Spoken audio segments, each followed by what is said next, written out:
Hello students and dear friends. Today we'll discuss a topic that is cell cycle, and it's one of the most crucial and fundamental topics in your school curriculum. It is a base to understand the topics like genetics, inheritance, and if you watch this video lecture, those who are in graduation or doing MPPS, this will be helpful for you too. So watch this video carefully. Today we'll first discuss about the interface part of the cell cycle, that is the introductory part of the cell cycle, and in my subsequent video lectures you will see about the meiosis. I'll talk about the mitosis and meiosis. Now these are the two types of cell divisions. Cell cycle, basically we talk about the cell division, and the cell divisions are of two types, that is mitosis and meiosis. Mitosis, which is basically the method by which the cell copies itself, so it is just like a photocopier. So if there is one cell having whatever number of chromosome or genetic material, and through mitosis it makes millions and billions or even trillions of body cells, the somatic cells, they all come in multicellular organisms through mitosis. Whereas the meiosis is essentially a part of the sexual reproduction, and meiosis is also called as a reduction division, and this particular division, it helps organisms to achieve two things. One, that is the reduction in the chromosome number, which subsequently helps in the sexual reproduction as the chromosome number gets half in the gametes, and later by fusion the number is restored to the normal diploid number. And apart from that, the meiosis also helps in achieving what is known as crossing over the variations, genetic variations, and these things we will discuss in the subsequent lectures. Initially now we are going to discuss about the cell cycle. What is the cycle itself? Okay, how it looks like, as you can see in the diagram I have drawn here. So let us start with understanding of this particular diagram. Now this, as you can see, I have divided this cycle into various phases. Now, what are these phases? A very large part of the phase that you can see, G1, S, G2, this is all the interphase. And this interphase I have written here, we have to follow the things that I've written. So the interphase is 95% of the cell cycle. So it's the preparatory phase. So a very big part of the cycle is the preparatory phase, and it is interphase 95%. Whereas the M phase, okay, basically the division phase is only 5%. Now the amount of the cycle, I mean the hours or the time period for which the cycle is there, that can vary. Okay, like for example for human beings it is 24-hour cycle, for yeast it is only 90 minutes, so that part can vary. Okay, but this distribution remains almost the same. It's 95% interphase and 5% division M phase. Now in M phase there are two parts, as you can see. One I have written is as karyokinesis. Karyo, the word comes from karyon. Karyon is nuclear, so this is basically the nuclear division, karyokinesis. Whereas followed by this is cytokinesis, that is the cytoplasmic division. So when the cell undergoes both, nucleus divides and even the cytoplasm divides, ultimately one cell can divide into two daughter cells, as it happens in case of mitosis. Or in meiosis, since there are it's a little different, so because there are two karyokinases and subsequently there are four daughter cells formed, so we will not be going into that today, but you can understand that there are two parts in the M phase. One is karyokinesis and the other is cytokinesis. Coming to this interphase first. Now interphase, the largest part, the most dominating part is G1 phase. Now G1 is 30 to 50%, as I have written here, though it is variable from cell to cell, organism to organism, but still it is a very big phase of the cell cycle. What happens in G1? Basically it is cell growth, cell is growing, RNA and protein synthesis is taking place, and the organelle duplications also take place.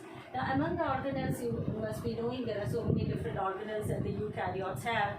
So there can be some ribosomes, then these ER, then Golgi, and all these things may be duplicating. But the plastids and mitochondria, they do not duplicate in G1. Okay, they have to wait and they will duplicate later in G2. So you can think why, but I'm going to tell you why it happens so. But for the time being, you can even think that why it is not duplicating in G1. Now, G1 followed by what we see is S phase, another very big phase, a big chunk of the interphase is S phase. S phase is 35 to 45% of the total cell cycle. And what happens here? Now here it is a DNA replication. Now this is the biggest important part that happens. In the meanwhile, I'll also tell you what S means. S means synthetic. Okay, so S refers to synthetic. Like the G, you might be wondering what is G. G is gap phase. Okay, G stands for a gap phase. So this synthetic phase, the most crucial, the most important is that the DNA replicates. Okay, now cell cannot divide until the DNA becomes twice whatever the amount of the DNA is. Okay, if it is say 2C, if we call it as a 2C, it has to become 4C. Then only it can get distributed equally to two daughter cells, again having 2C and 2C. Okay, or in terms of chromosome number, if you talk about, then again the same thing, that if the chromosomes were 20, okay, in a diploid cells, then two daughter cells should also get 20-20. Then only we talk about copying mechanism. So therefore the amount needs to be doubled first, and then only it can be distributed equal into the two daughter cells. So this is what is happening here. The DNA replicates. Histone synthesis. Now histones, these are the basic proteins which form the eukaryotic chromosomes, you might be knowing. So these histones also need to double up, because if the chromosomes are going to double up, then histones are also required in double amount. So they are also getting synthesized. Then centrioles divide this part. I hope you know that the centrioles are only found in the animal cells, not in plant cells. So centrioles divide, duplicate, which means that this we are talking about only the animal cells. Okay. From S phase, as we go to G2 phase, this is approximately 10 to 20%. Okay. And what happens in the G2 phase is that RNA and protein synthesis still continues. We have seen just now that it was there in G1, so this will still continue. Fine. And now you can see the mitochondria and the plastids, like chloroplasts, they duplicate at this point. Now, as I told you that you should think why. So this is because the S phase where the DNA replicated, and these are the organelles, they are organelles which have DNA, circular DNA. So their DNA also needs to duplicate. So this is only post S phase. The DNA has duplicated, and now the mitochondria and chloroplast can duplicate, because these are organelles with DNA. Okay. Now, so if you have understood the structure of at least this interphase, okay, this interphase which is 95%, then we will go to this part. This is called the karyokinesis, and this you need to know that what are the phases. So the phases are prophase, metaphase, anaphase, telophase. Now karyokinesis basically consists of these four phases only: prophase, metaphase, anaphase, telophase, PMAT. So just to remember, you can just abbreviate, and you can just remember it is PMAT. Now from here there is a cytokinesis that follows from here, and cytokinesis has its own there are types. It's different in animals, different in plants, and all those things we'll discuss in the subsequent lectures. But this is what is 5%. So you can understand it's very rapid, it's very quick, very dramatic, right? So this is what is M phase. Now going to the next part of the cell cycle topic, you can see I have written that the cells can be of three types. Now what does it mean that the cells can be of three types? And one more thing before I go into this, you can see I have written a G0 here. Okay, so it's not exactly part of the cycle. This is how we show it now. So this is a quiescent stage. Okay, the G0, which is a quiescent stage. Now with reference to this quiescent stage, we'll discuss these type of cells, that whether they exit cell cycle and remain in the G0, because in G0 the cell is not dividing. Okay, G0 is quiescent, quiescent means quiet, so the cell is not dividing. So we will discuss whether the cells, are whether labile, stable or permanent, and how they behave, whether they remain in G0 or they come from G0 to G1. So if any cell would come from G0 to G1, then definitely it has an intention to divide. Because if it does not having any intention to divide, it should remain in G0. Okay. So coming here. Now this labile word means something which is very unstable. So there are some cells which enter G1 from G0 again and again, I have written here. So that means they don't stay in G0, they again and again enter G1, which means that they have a tendency to divide again and again. Now if they are dividing so many times, it means that they must be dividing cells, and there are so many dividing cells, like in plants all the meristematic tissues, the cells which divide. Okay, then in animals you have the bone marrow cells, skin cells, okay, which always divide. So those cells which throughout lifetime divide, and they must be labile, and they come into G1 again and again. Okay, so they any cell, once it finishes the cell cycle till cytokinesis, definitely exits to G0. Okay, it exits to G0, but whether it enters back to G1 or not, that part we are discussing. So labile will enter, and very frequently. Second, the stable ones. The stable ones will remain in G0, that means they will exit and remain in G0. But if required, they can enter G1. So if required, can you think of cells which at times, if requirement is there, they will enter? For example, hepatocytes, or for example, there are some tissues in plants which form the secondary meristems. They can be parenchyma in nature, and they divide. They become the secondary meristems. So when they become secondary meristems, automatically it means that they have to come from G0 to G1. Okay. Permanent. Now what are permanent type of cells which remain in G0 only? That means once they exit to G1, they will remain in G0. Once they exit to G0, they will remain here, and they won't come to G1. Okay, these are the permanent tissues, and there are so many permanent tissues you must be knowing, like cardiac muscles, the cardiac cells, the neurons. Then in plants, xylem, phloem, sclerenchyma, so many tissues which are permanent in nature. So there is no question of their entering into G1. So they remain in G0 or vice versa. Okay. Now, coming to the checkpoints part. Now, what is this? Since this is a kind of journey that a cell takes, and it passes through so many different phases, so at certain points it needs to be checked whether all these functions that we have discussed just now, whether they have been taking place properly or not, whether the cell can be allowed to pass to the next phase or not. Okay, so this is what is called as the checkpoints. Okay, G1, there is a checkpoint, I have written here. G2, there is a checkpoint here, and M, there is a checkpoint. So there are 3 such checkpoints, and let us see what are the functions or what are the purposes of these checkpoints. The first, that is G1 checkpoint. I've already written here, and at any point of time you can take a screenshot also, and you can revise again and again. I've written that G1 is a cell size increase. That is the main thing, whether the cell size is increased or not, that is being checked. Adequate energy is there or not, if ATPs are adequate or not. And the third is whether the DNA is undamaged, because after G1 the cell has to go for S phase. So if the DNA is not properly there, or it's undamaged or not, so this has to be checked. So this is what happens in the G1 checkpoint. Remember, if there is any sort of problem in the DNA, if it is damaged or something, it will remain arrested in the G1 phase, and it won't pass to the S phase, right? Now, once it gets a, kind of report card that yes, everything is okay, so that means it has passed. So if the G1 checkpoint, it is a smiling phase, so that means if it has passed, so then only it will go to the S phase. Once it goes to S phase, there is a DNA replication, nothing is there to stop it. Now the DNA will replicate, but then again at G2 there is a checkpoint.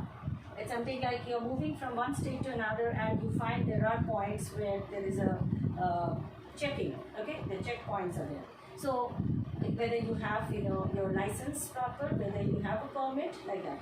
So G2, what is it being checked? Whether the DNA has replicated without damage. This is the main thing that needs to be checked at G2. Whether S phase was properly done, whether DNA was properly replicated or not, this has to be ensured. So this is G2 checkpoint, right? Then from G2 checkpoint, if it gets again a spinning phase, that is, yes, the permit is there, everything okay, okay is there, okay certificate. Now it goes to this M phase, fine. In M phase, prophase will take place, no issue. But at meta phase, see, there is M checkpoint. At the end of the meta phase, if chromosomes attached to spindle fibers or not, needs to be ensured. Now in metaphase, especially at the end of metaphase, all the chromosomes with their centromeres, kinetochores, they attach to the spindle fibers. It is something like when, if you have seen a ropeway, how the trolleys, you know, they move in a ropeway. So the first thing you need to ensure whether the rope is okay or not, and you cannot let the trolley go or the passengers move until you are very sure that the rope is okay. It is exactly like that. At M phase, what is being checked? Whether the the chromosomes have attached to the spindle fibers properly or not. Again, as it is there for any checkpoint, same here.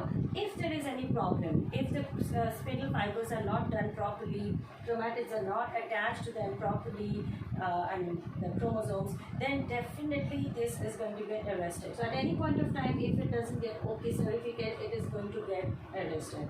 Once done, it will pass. Now, from here, there is nothing to stop. So once it is passing this M checkpoint, the cell will come to a completion of cell cycle. There will be a completion of karyokinesis followed by cytokinesis. Nothing else is there to stop. If you have understood till here, so we have to discuss one more small point, that why the cell should divide at all. What are the triggering factors that makes sure that the cell should go for a division, cell should divide. So the triggering factor here is nucleocytoplasmic ratio. What is this? Nucleocytoplasmic ratio. What does it mean? Nucleus to cytoplasm ratio. Now, as you know, when the cell grows in size, as we have discussed that in G1 also the cell was growing, fine. So if the growth is not enough, then we have already discussed that this checkpoint, it may stop it, right, like that. So what is this cell growth? Now cell, when it grows, automatically the the cytoplasmic contents are increasing, but the nucleus remains as it is. So nucleus size is not increasing. As a result, nucleus to cytoplasm, the ratio falls. The nucleus to cytoplasm ratio, it decreases. Now cell cycle is going to restore this ratio. So that is one of the reasons why there is a cell cycle. So before I've written it decreases, and after it increases, that is after the cycle it increases. Okay.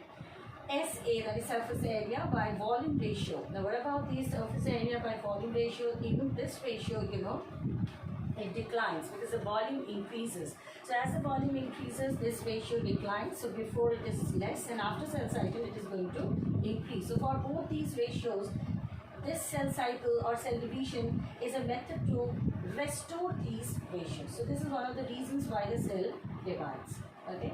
But when these ratios start falling, there are some CDKs. CDKs are the cyclin-dependent kinases. What are CDKs? These are the cyclin-dependent kinases.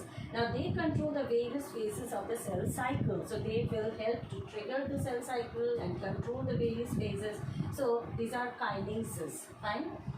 So when you say kinases, I hope you understand there's energy involvement, there's ATP involvement, and that is why we use the word kinase, because it's something like the energy, kinetic energy that is in cells, it is ATP, is being used. Okay. So with this we come to the end of this video lecture where we have discussed about the preliminary, that how cell prepares to divide, interphase, the M phase, and all these checkpoints, and what are the different kinds of cells and all that. So you can go through this lecture again and again, see from the start to the end of the video, and get it right. And once you get this part right, then only move on to my subsequent lectures of mitosis and meiosis. Okay. Bye for now.